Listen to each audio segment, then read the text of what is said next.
Thanks for tuning in to today's episode of History's Greatest Battles. If you're not yet subscribed, please subscribe and share this episode or any episode with a friend. It's hard for us today to imagine a world where family feuds, bloodlines, and the decrees of one man or one family could bring entire nations and even entire continents to war. But that was the norm before our modern era. The battle today militarily was a blip. The number of the dead compared with both earlier and later battles was relatively insignificant. But the way it balanced power in the old world would affect what happened in the new world. Had it gone differently, the French Revolution's birthing of Napoleon could possibly never occurred. The American Revolution, though eventually likely occurring per modern historians, would almost certainly have been delayed. The power structures of the world entirely different. I read recently that the most common holiday shared across countries of the world is Independence Day. Independence from Britain. There's only 20-some countries that weren't invaded by Britain. That would not have occurred had the battle today gone differently, because the British crown would have certainly become more French-centric, as opposed to becoming or staying adamantly French-opposed, allowing France to become the dominant country in Europe. The vast what-ifs are something we can never fully explore because history is so entangled and so elusive, but historians believe that at least these things, which I mentioned, would have happened in the ocean of what-ifs had the battle ended differently. Let's now experience the Battle of Culloden. Welcome to History's Greatest Battles, Season 1, Episode 55, The Battle of Culloden, the 16th of April, 1746. Scottish forces, roughly 5,000 fighting men.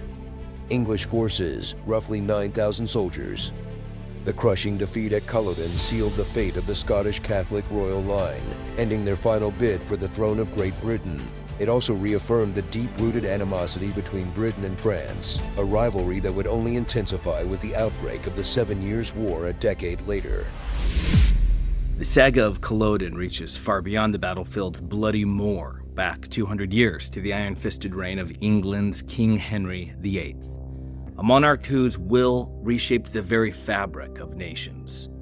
When Henry's lust for power and a new wife brought him into direct confrontation with the Pope, he did the unthinkable at the time. He severed ties with Rome and declared himself master of England's church, tearing centuries of tradition asunder with a single stroke of royal decree. His dominion over England's soul endured only as long as his life, for upon his death, the crown passed to his sickly son, Edward VI, a boy king barely old enough to wield a scepter, let alone command a nation.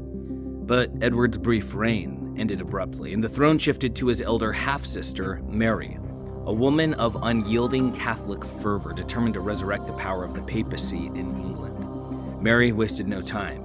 She restored papal authority, and to solidify her grip on the faith, she married the formidable Catholic King of Spain, Philip II, aligning England with the might of Europe's most devout kingdom. Yet fate spared England from becoming a Spanish satellite.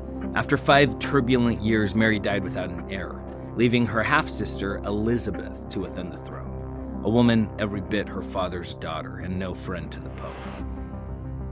Elizabeth, with the fire of her father coursing through her veins, did more than reinstate his defiance of Rome. She crushed the Catholic Church in England, naming herself supreme ruler of the faith, wielding both the sword and the cross with equal authority.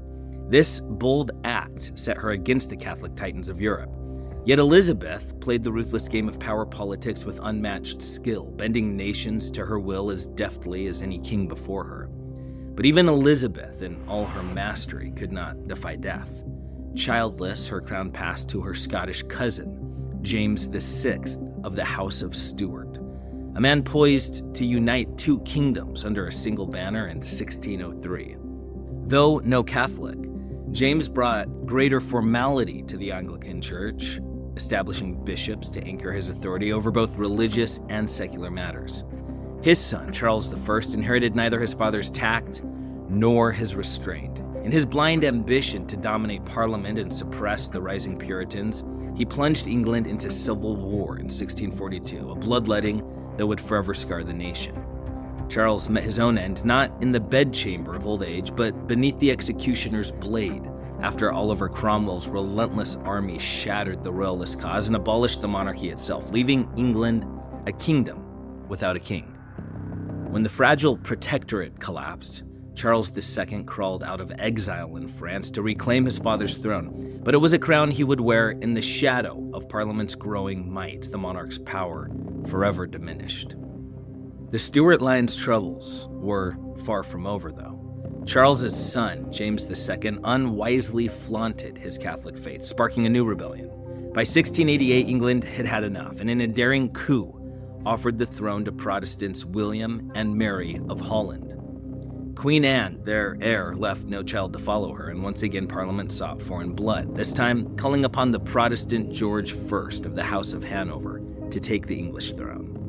In choosing Protestant rulers over the Catholic Stuarts, Britain now bowed to foreign-born kings. By 1707, this new Great Britain officially united England, Scotland, Wales, and Ireland under the crown, but at a price that festered deep within the Scottish Highlands. The Stuarts, rightful heirs in blood if not in power, languished in exile across the Channel, sheltered by the Catholic kings of France, nursing dreams of restoration. By the 1740s, the Stuart cause found a new champion in Prince Charles Edward, called Bonnie Prince Charlie. With France's cautious backing, he prepared to stake his claim to the throne that his family believed was theirs by both divine right and blood.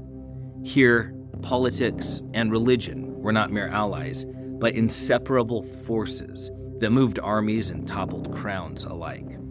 France's support for the young pretender, Prince Charles, known to history as Bonnie Prince Charlie, was far more than an act of religious solidarity.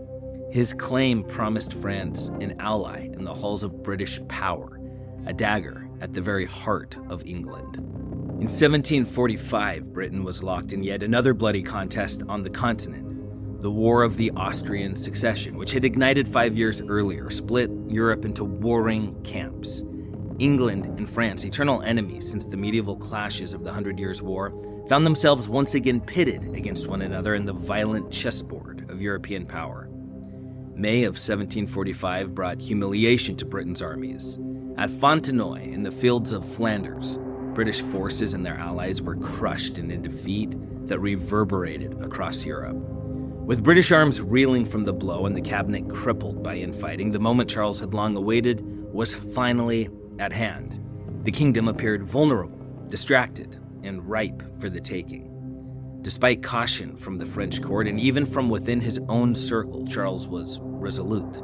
He ignored all warnings and, driven by destiny and pride, launched his campaign for Scotland.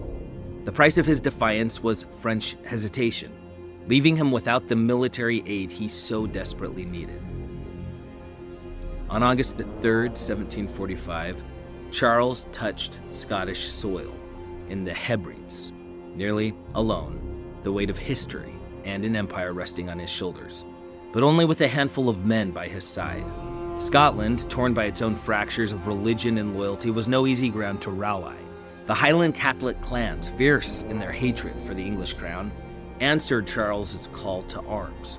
They were the Jacobites, named for Jacob, James Stuart, their true king. But the Protestant lowlanders, suspicious of both France and Catholicism, watched with cold neutrality. Yet even that indifferent passivity left space for Charles to breathe life into his rebellion.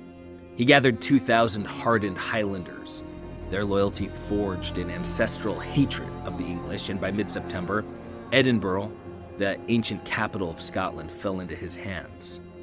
The English, unwilling to tolerate this rising threat, dispatched 3,000 troops under Sir John Cope to crush the rebellion. But at Prestonpans, Charles's Highlanders, wild and unrelenting in their charge, shattered Cope's forces, sending them fleeing in disgrace. Emboldened by victory, Charles could have consolidated his power, but he had no patience for delay. Instead of resting through the bitter Scottish winter, he made a bold gamble to carry his banners across the border and strike into the heart of England itself. As Charles marched south, more clans rallied to his cause, swelling his force to 5,000 men. English resistance was feeble, almost non-existent. In November, Carlisle and Manchester fell without a fight, and by December the 4th, he occupied Derby, only 120 miles from the gates of London itself. The English government, sluggish and caught off guard, scrambled to react. When they finally mustered troops, their strategy was a blunder of epic proportions. The English commanders, in their arrogance, assumed Charles would veer towards Wales to gather more anti-English support. They misjudged him, fatally. It was only when Charles planted his standards in Derby that panic swept through the English ranks. They had miscalculated, and now the enemy was perilously close to their capital. At that moment, the crown of England lay within Charles's grasp. He had driven south with a relentless force, and London, unprepared and trembling, could have been his for the taking. But Charles faltered. Fed false intelligence from the cunning Duke of Cumberland, who claimed 30,000 English soldiers were bearing down upon him, Charles hesitated, doubting his strength. Believing his own army too small to face such a massive host, Charles made the fateful decision to retreat, turning his back on the greatest prize he had ever come close to seizing. Even the whispered support of English Catholics could not sustain his cause. With no supplies, no reinforcements, his campaign ground to a halt, starved of the lifeblood an army needs. For now, the bitter winter winds of Scotland seemed a more prudent choice than the uncertain fields of England. As his weary Scots marched back toward their homeland, Charles, still burning with ambition, laid siege to Stirling, hoping to rekindle the fire of rebellion. For 2 months, his forces encircled Stirling, repelling English relief efforts at Penrith and again at Falkirk, where they cut down their enemies on those December and January fields. But by February, even the Highlanders could fight no longer. With food and powder running dangerously low, they had no choice but to retreat deeper into their rugged homeland. For weeks, Charles's forces waged brutal skirmishes against English sympathizers, but by early April, they were huddled near Inverness, exhausted and worn. Word soon reached their camp. Cumberland was just 15 miles away, encamped at Nairn, preparing to crush them once and for all. Charles's army, already fraying at the edges as men deserted to return to their Highland homes, stood on the brink of collapse. Sensing this tightening noose, the prince resolved to strike Cumberland before more of his men slipped away into the Highland mist. Surprise or swift action, anything, was better than waiting for this noose to tighten. On April the 16th, 1746, the two armies came face to face on the bleak, windswept moor of Culloden, where blood would soak the earth and the fate of nations would be decided. Charles commanded 5,000 Highland warriors, fierce and loyal to their clans. On the right stood Clan Athol. On the left stood the proud MacDonalds, with 3,800 more battle-hardened men stretched between them, their tartans fluttering in the cold air like the last vestiges of an ancient way of life. Behind them, a meager second line of lowland clansmen and a smattering of French troops, about 1,200 in all, stood ready, while a handful of cavalry, barely enough to call a regiment, waited for their chance to charge. The Scots had a pitiful artillery, a mere 13 light cannons, more for show than effect. Their powder supplies were nearly exhausted and shot was scarce. Their firepower, like their cause, was running dangerously thin. Across the field, Cumberland stood at the head of 9,000 well-drilled soldiers, English regulars, loyal Scots, and hardened German mercenaries, merciless men who had crossed many battlefields and would show no hesitation in slaughter. Cumberland's forces were a juggernaut. 15 seasoned infantry regiments backed by Scottish militia, 850 ironclad dragoons, and 13 cannons primed to tear the Highlanders apart before they even reached English lines. That day, brother faced brother, Scots on both sides of the field, some fighting for Charles in defiance of their own clan chiefs, others standing with the English, their rivalries, centuries old, brought to a bitter climax on this cursed ground. By late morning, both armies stood poised for destruction. At 12:30, the silence broke. The Jacobite cannons roared to life, but their volleys were feeble. their impact barely stirring the English lines. The rebels had little powder to spare, and their shots fell weak and scattered. Cumberland's artillery thundered in reply, merciless and unrelenting. For nearly an hour, the air was thick with smoke and death as the English cannons tore through the Highland ranks, carving bloody gaps in their numbers. Men fell in waves, unable to return fire with any significant force. Desperation set in. Deprived of ammunition, the Scots could do nothing but ready their swords and prepare for the savage charge, the only weapon left to them, bravery forged in blood and steel. And then, with a surge of pent-up fury, they charged. Without waiting for orders, the Highland center and right wing stormed forward, a wild, uncoordinated rush, driven more by rage than strategy. They hurled themselves into the teeth of English musket fire, bodies falling in heaps as the lead tore through their ranks, but still they pressed on, pushing back the first English line on their left, their momentum born from desperation and the primal need to survive. But the English second line stood. Musket volleys ripped into the charging Scots, breaking their ranks, and what began as a fearsome Highland charge now unraveled into chaos and into slaughter. Quote, "The Highlanders continued to advance with fury, and although much disordered by their own success, and partly disarmed by having thrown away their guns on the very first charge, they rushed on Sempill's regiment in the second line with unabated fury. That steady corps was drawn up 3 deep, the first rank kneeling, and the third standing upright. They reserved their fire until the first line had escaped around the flanks, and through the intervals of the second line. By this time, the Highlanders were within a yard of their bayonet points, when Sempill's battalion poured in their fire with so much accuracy that it brought down a great many of the assailants and forced the rest to turn back." End quote. A History of Scotland by Scott. As his men fell in droves, Charles faltered. One of his officers, desperate to rally the prince, urged him to lead the survivors into battle, to fall in glory as a king should, but Charles, paralyzed by indecision, gave no reply. Another voice spoke, this time urging Charles to flee, to save his life and abandon the field. It was to this cowardly counsel that Charles, disheartened and defeated, finally listened. The remnants of his shattered army broke apart. Some, holding their discipline, withdrew in an orderly retreat toward Inverness. Others, their morale broken, fled for the Highlands, disappearing into the wilds of their homeland. The moor was littered with bodies. 1,000 Highlanders lay dead in the mud, another 1,000 taken prisoner. But mercy was not on Cumberland's agenda.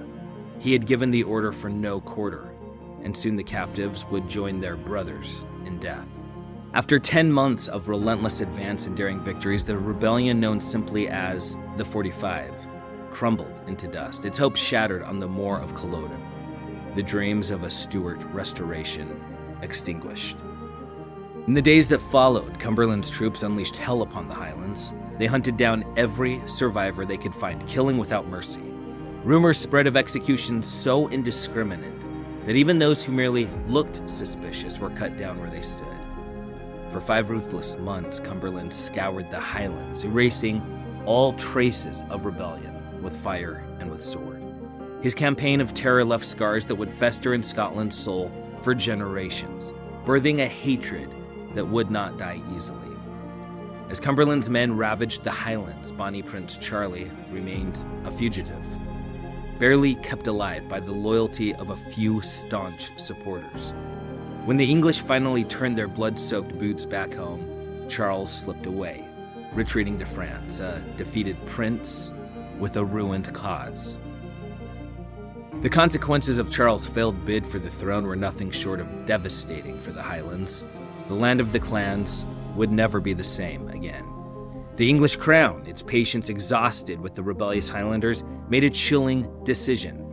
They would cleanse the Highlands, eradicating the clans they saw as little more than nests of insurgents.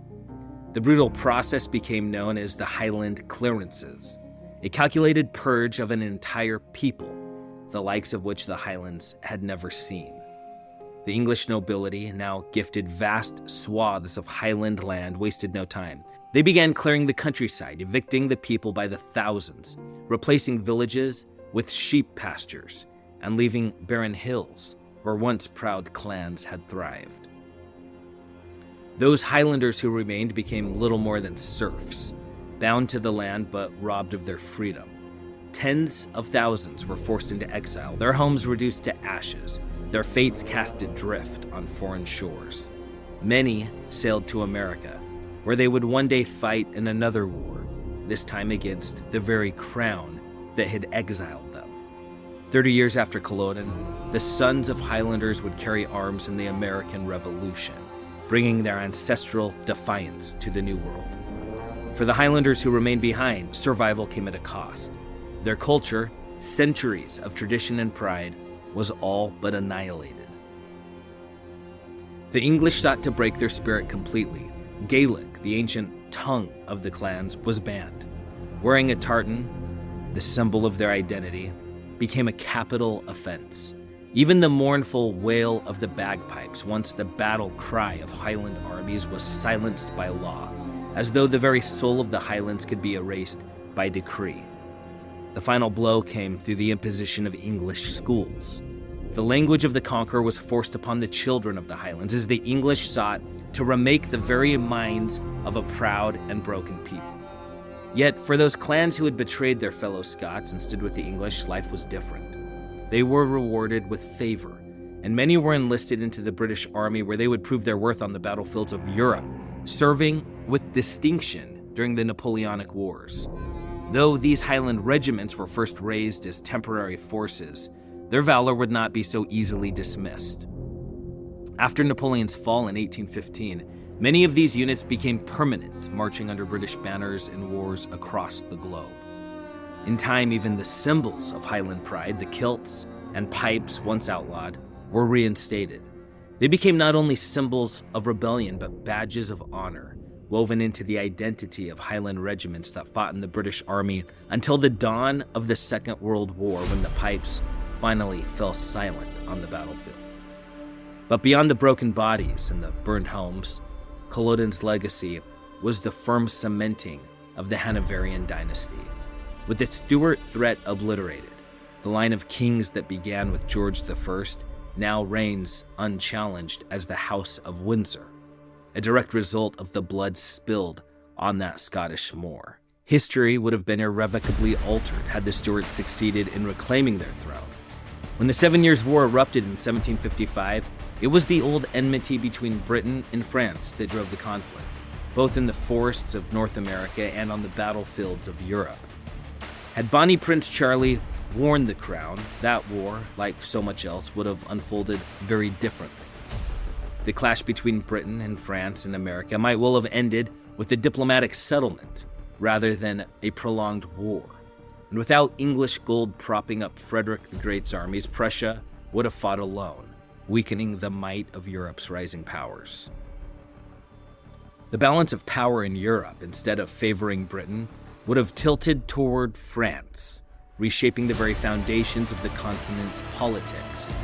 The American Revolution might still have come, but the economic pressures that led Britain to tax its colonies could have been delayed, changing the timing and the course of the rebellion. A delayed American Revolution would have undoubtedly rippled through history, affecting the rise of the French Revolution itself. And with the Revolution's delayed course, the meteoric rise of Napoleon and the vast empire he carved might have never come to pass.